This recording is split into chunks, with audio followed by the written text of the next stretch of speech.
Ya no sería obligatorio el uso de las mascarillas ni en afuera, o sea, en los lugares abiertos, ni tampoco en los lugares cerrados, sin, obviamente, pues que no tenga ventilación, ¿no? O sea, si en este lugar cerrado, obviamente es como un cine y está completamente cerrado, ahí sí sería un poco peligroso, ¿no? O sea, podría darse el caso de contagios, pero ¿qué tal? ¿Cómo está, doctor Villena? Muy bien, Mario. ¿Y usted qué tal? Bueno, aquí con esta noticia obviamente que, claro, para muchos es una alegría porque ya no se va a necesitar la mascarilla obligatoria para, pues, movilizarte, para poder ir a algún lugar o ingresar a algún lugar, y menos aún entregar el carnet sanitario. ¿Usted está de acuerdo con ello? Sin duda, yo creo que eso han debido publicar hace varias semanas, sí. Y sobre todo ponerse de acuerdo tanto el Ministerio de Educación como el Ministerio de Salud y todos hablar el mismo idioma, porque en algún momento hubo mensajes discrepantes y eso confunde a la población. Creo yo que lo más importante es, aún cuando se equivoquen, que se equivoquen todos, pero es mucho más dramático cuando hay mensajes discrepantes desde el gobierno central.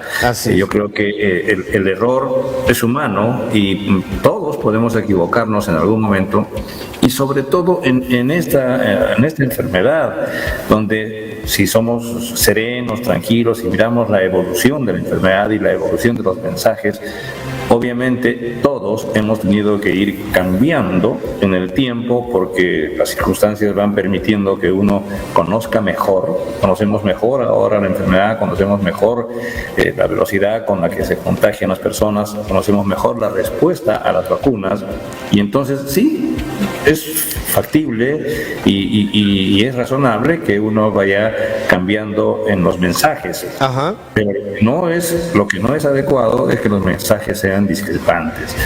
Exacto. Y cuando luego dicen, pero al principio decían, es lógico que al principio uno diga lo que en ese momento puede ser mejor. Por ejemplo, el uso de las mascarillas tenía que ser obligatorio en algún momento. Por supuesto, debió ser obligatorio y se debió sancionar a quienes no cumplían desde el primer momento. Claro, en su momento, ¿no? Ahora, lo que sí me preocupa a mí, doctor Villena, es que el gobierno no ha sido claro, porque lo primero que obviamente ante las preguntas de la prensa al ministro de Salud, pues se veía que no sabía qué responder en ese momento. A mí me preocupa mucho porque, a diferencia, por ejemplo, del mensaje que se dio en Chile, en donde se presentó el gabinete entero y dio a conocer sobre las nuevas medidas, en este caso no, fue como muy informal. O sea, se le vio al ministro que dio a conocer estas 3 medidas y no dejó claro cómo iba a ser, a partir de cuándo. Entonces la gente empezó a preguntar, ¿voy a necesitar la mascarilla para viajar en avión? ¿Voy a necesitar? Decían, un amigo me decía, que los extranjeros vamos solamente a tener que usar la mascarilla y presentar el carnet. ¿Cómo va a ser la cosa? No, o sea, cosas así. Entonces yo digo, no, obviamente... o sea, a ver, Mario. Sí. A ver. Es que a veces ustedes son bien malos, ¿ah? Hacen preguntas al ministro sobre temas que no sabe, pues. No sabe porque no es su especialidad y no tiene por qué saber, y él no tiene por qué sentirse mal de meter la pata. Bueno, sí, debe sentirse mal de meter la pata por no tener a su lado a alguien que le pueda soplar, o mejor digo yo, que le pueda asesor. Debe tener un asesor sobre cada tema para que no suceda lo que usted está diciendo. Si le hacen una pregunta sobre neurocirugía a un médico que no sabe nada de neurocirugía, si a mí ustedes me preguntan cosas que no están en mi campo de acción, lógicamente puedo equivocarme o prudentemente decirles discúlpeme, pero sobre ese tema no conozco mucho.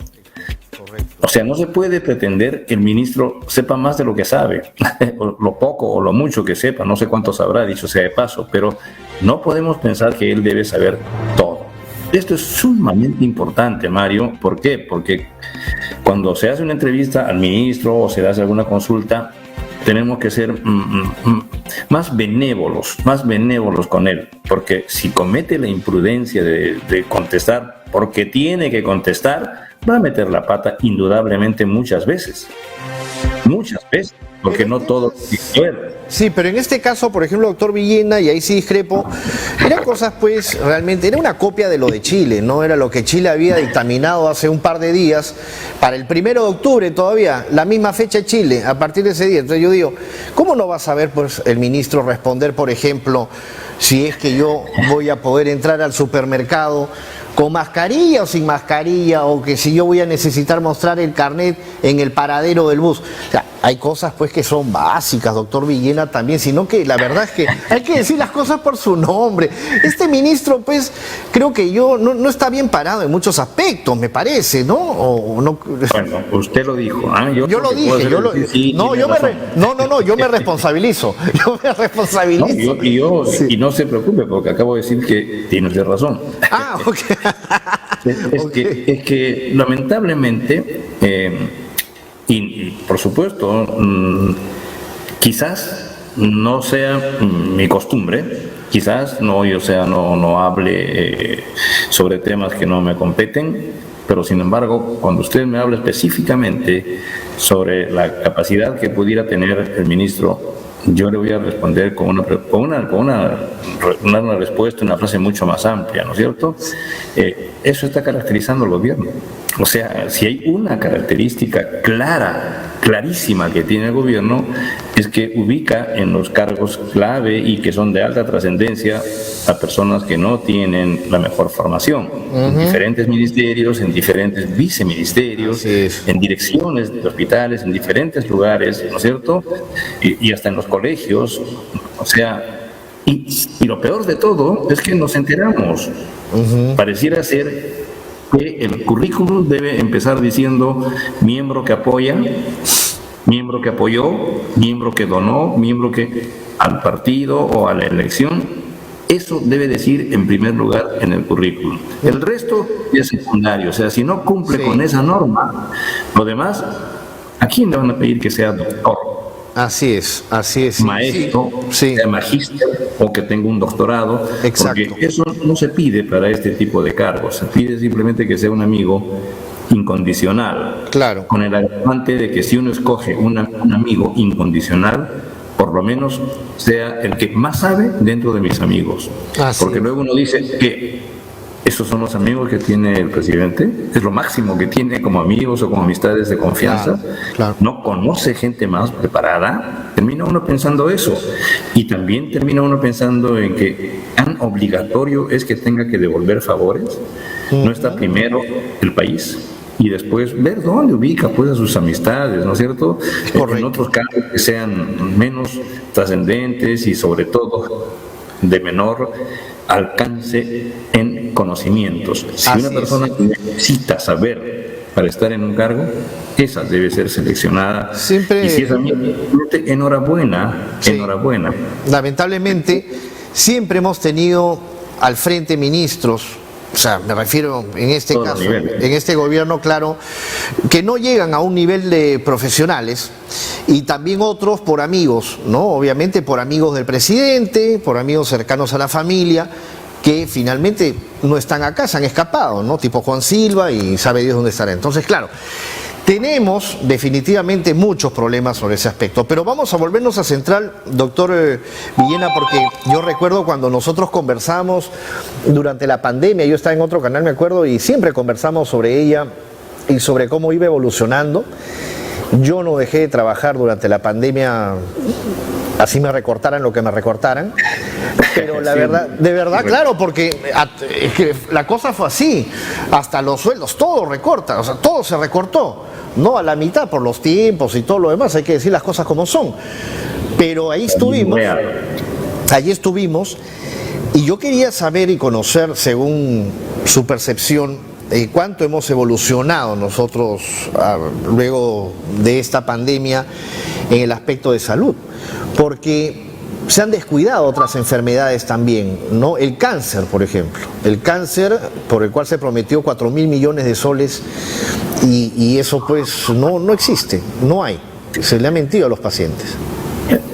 A ver, cuando usted empezó a decirme cuánto hemos evolucionado, pensé que iba a referirse cuál ha sido la evolución de la enfermedad en cuanto al coronavirus, pero su pregunta es mucho más compleja, ¿no es cierto? Me está pidiendo una opinión sobre el sistema de salud. Bueno, yo no le llamo sistema de salud, le llamo sector salud, porque el sistema nunca ha tenido nada, ¿no es cierto? Nunca ha tenido ni el día de hoy. O sea, esa es la vida real. Tenemos un sector salud donde cada uno de los actores camina por su lado. O sea, el Ministerio de Salud siendo el ente rector, hay lugares donde ni caso le hacen y bueno, pues es así. De salud va por su lado. Y precisamente es uno de los que muy poco caso le hace al Ministerio de Salud. Los gobiernos regionales ni qué se diga. O sea, en las regiones hay mucho déficit para poder decir que la descentralización ha sido muy buena para el sector salud. Yo diría que no ha sido de lo mejor, no, más bien todo lo contrario. Y ahora, ¿de qué podríamos hablar en el sector salud? Del equipamiento de los hospitales. Estamos con equipos obsoletos en más de un centro asistencial que son de primer nivel. O sea, el Hospital 2 de Mayo no tiene siquiera un resonador magnético que esté funcionando adecuadamente.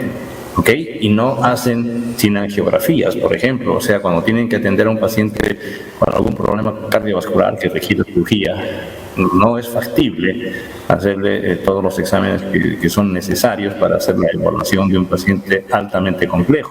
Ajá. Y los Loaiza, que son los hospitales más importantes de Perú en cuanto se refiere al MINSA, también tenemos ese mismo déficit en los servicios de cirugía de tórax y cardiovascular. Claro.